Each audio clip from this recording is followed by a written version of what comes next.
Welcome to your Apple Update. I'm your host, John Sherrod, and today we've got to talk about AirPods.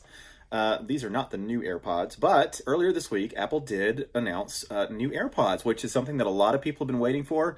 I've had lots of people who know I'm into Apple ask me, hey, when are new AirPods coming out? Should I buy them now? Should I wait? And now, if you have been waiting, now is a great time to buy because Apple just released new AirPods, and we're probably not going to see an update for at least another year, maybe two. So let's talk about what's new and also what some of the rumored things were that didn't actually come out, because there were some things that were talked about in the rumor mill that we didn't see in these products. Apple really focused on three main features as far as new things with the AirPods 2, although they're not calling them AirPods 2, they're still calling them just AirPods. One is there's a new chip, and this is interesting. The new chip is called the H1. Which is a little surprising because the first generation AirPods have a chip called the W1. And Apple has also put the W1 chip in some of its Beats products. You know, Apple bought Beats a few years ago, and it's kind of a subsidiary product. It doesn't have the Apple name, and the Beats brand is very well known out in the market. But Apple does own Beats, and they have put the Apple W1 chip in some of those. Before I had my AirPods, I had the Beats X headphones, and they had the W1 chip. The new AirPods have a chip called H1. And I don't know, they didn't really go into any kind of elaboration as far as why they changed the branding on the chip name. I certainly would have expected W2 for the chip name.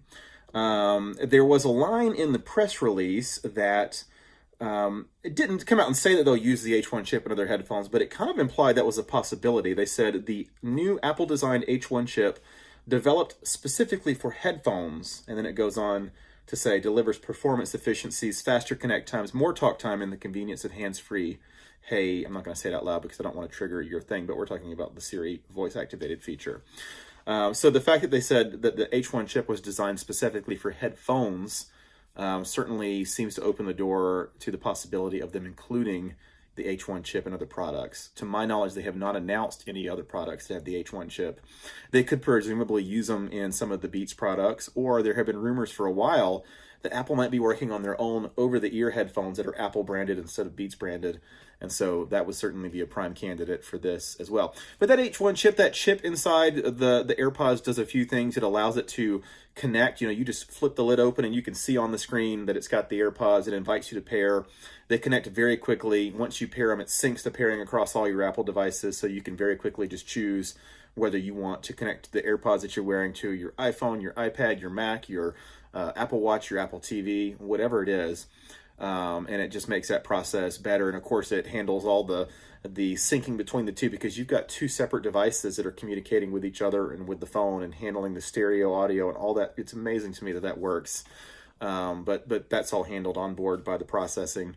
And so they talked about the fact that you're going to have longer talk time, faster connection with the H1. These are all good things. You know, Apple's AirPods and the Beats products that have the W1 chip have always done a really good job pairing and connecting, but it's still Bluetooth, and that's still the underlying technology, and hopefully this makes that process work a little smoother, and it'll be interesting to see what feedback we get from reviewers once they have the new AirPods in their hands. Also, being able to have that hands-free ability to activate Siri with your voice. Again, I don't want to say the phrase because I don't want it to trigger my device or your device at home. But, you know, right now, in order for that to work, you have to double tap on one of the AirPods. And that works pretty well. But as I mentioned in the last video I did, sometimes that the tapping doesn't register. So you'll double tap and it doesn't register. I had that happen to me in the car this afternoon, actually. And so having the ability to just kind of address it, speak as you would to your Apple Watch or your iPhone is really nice. And that's one of the times that I use Siri the most is in the car. You know, I'll have Siri dial my wife for me or send her a message or ask her how long it's going to take till I get home or various things like that, set a reminder, that kind of thing. And so being able to do that hands-free is really nice because you don't want to have to touch anything other than the steering wheel and the gear shift lever when you're in the car. So that's really nice. Also, the fact that with the new AirPods, you have the option of a wireless charging case. And that was something that was announced way back in 2017 when the AirPower wireless charging mat was first announced. And that is still not shipping. Apple has still As of the date of this recording, it is Thursday, March 21st. Apple has still not said anything about the AirPod charging mat. Mac rumors pointed to where somebody had found a new image of the AirPower mat with an iPhone XS in some kind of source code in one of Apple's web pages, indicating that it's still a possibility. And Apple still has not come out and said that will not happen. But with the new AirPods, they officially said that you can order a version of the AirPods with a wireless charging case so that you can set it down on a wireless charging unit and charge it wirelessly, which is really nice because that feature is a really nice thing with the iPhone. You can just set it on one of many different charging discs using the Qi charging format. Apple Watch doesn't use the Qi charging format. It kind of has its own proprietary charging format, but it's a very similar technology. And again, not having to connect anything where things can get gummed up inside the connector is super nice. So pricing, the AirPods, the new AirPods start at $159, which is where the old AirPods had been priced previously. That is without the charging case. If you want to buy a set that comes with the charging case, that is $199. And they have also said that you can order a standalone wireless charging case for $79, so that you can actually, maybe you just want to upgrade the case in your existing AirPods, and you can do that, which is really nice. So that is what's new with the new AirPods. What we didn't get, some of the rumors mentioned grippier material. It's entirely possible that's something that Apple has been working on and was not ready to release for whatever reason, or maybe that was just a rumor that, who knows, maybe that wasn't real at all. That would still be a nice feature for the future because they are a little, they can be slippery when you're getting them in and out of the case with those magnetic attachment points in particular. We also didn't get them in any other colors. A black color for the AirPods had been rumored, and we did not see that. That was one of those things where it was kind of not going to surprise me one way or the other. I could see Apple coming out with a different color, and black would be a reasonable one since they have the space gray iPhone with the black bezel. But the reason it's not surprising to me that they didn't is because the white earbuds have been so iconic with the Apple brand since the iPod back in 2001. So or 2002, whenever the iPod first came out, that we've had white earbuds, and of course we had all the, especially in the iPod days, we had those silhouette commercials where you'd see the person dancing, and they were silhouetted, but you could see the white iPod and the white earbuds. And of course, AirPods have become just a very well-known brand, whether you have them or not. You're familiar with the AirPods, and so it doesn't surprise me that they didn't come out with them any other colors.